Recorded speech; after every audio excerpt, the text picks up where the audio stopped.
आपको क्वेश्चन में कहता है an aeroplane flying horizontally 1 kilometre above the ground. Suppose ये ग्राउंड है, इस ग्राउंड के 1 मीटर अबव एक एयरप्लेन जो है वो फ्लाई कर रहा है। मतलब ये वाला जो डिस्टेंस है ये 1 किलोमीटर का डिस्टेंस है अबव द ग्राउंड। कोई देख रहा है इसको ग्राउंड से, तो इसका जो एंगल बन रहा था, angle of elevation, that is 60 degree. After 10 second the angle of elevation is to be 30 degree. जो एंगल ऑफ एलिवेशन है वो 30 डिग्री हो गया। इसका मतलब ये जो एरोप्लेन है ये दूर चला गया है, पास नहीं आ रहा, ये एरोप्लेन दूर जा रहा है। तो अभी जो एरोप्लेन है वो यहाँ कहीं चला जाएगा। समझे ये वाली चीज? तो अब जो एंगल ऑफ एलिवेशन होगा वो कितना होगा? सेम पॉइंट ही लेंगे क्योंकि पॉइंट नहीं बदल रहा आपका। अब ये वाला एंगल 30 डिग्री है। Find the speed of aeroplane in kilometre per hour. मुझे स्पीड निकालनी है, तो स्पीड निकालने के लिए मुझे बेसिकली चाहिए क्या? डिस्टेंस चाहिए। डिस्टेंस अपॉन टाइम होता है, क्योंकि मुझे टाइम का डिफरेंस दे दिया कि 10 सेकंड का डिफरेंस हुआ है इस डिस्टेंस को कवर करने में। तो इस डिस्टेंस को कवर करने में अगर 10 सेकंड लगे तो यही मुझे डिस्टेंस पता चल जाए तो मैं क्या पता कर सकता हूँ? स्पीड पता कर सकता हूँ। तो बेसिकली बस डिस्टेंस निकालना है। यहाँ पे आप नेमिंग कर दो A B C D and E. इस वाले डिस्टेंस को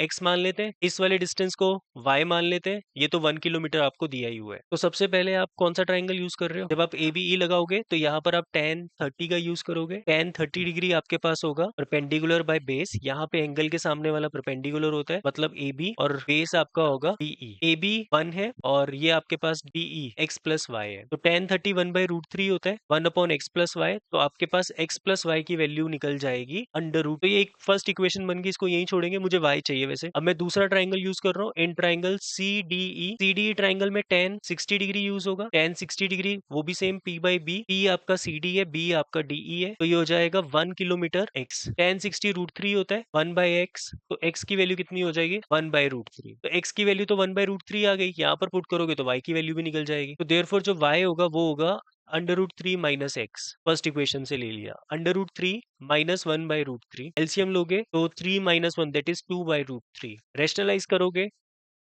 तो आपका आ जाएगा 2√3/3। तो ये हो जाएगा 2 इंटू √3 की वैल्यू होती है 1.732, मालूम है, अपॉन 3। तो 2 से इसको मल्टीप्लाई कर देते हैं बाय 3, तो आपका आंसर आ जाएगा किलोमीटर। अब आपको स्पीड निकालनी है, तो स्पीड का फॉर्मूला होता है डिस्टेंस अपॉन टाइम। डिस्टेंस तो निकल गया 1.1546 और टाइम 10 सेकंड है, सेकंड नहीं चलेगा, किलोमीटर पर आवर में निकालना है। तो 10/60 इंटू 60, ठीक है, तो ये हो जाएगा 1.1546 इंटू 360, 415.68 किलोमीटर पर आवर।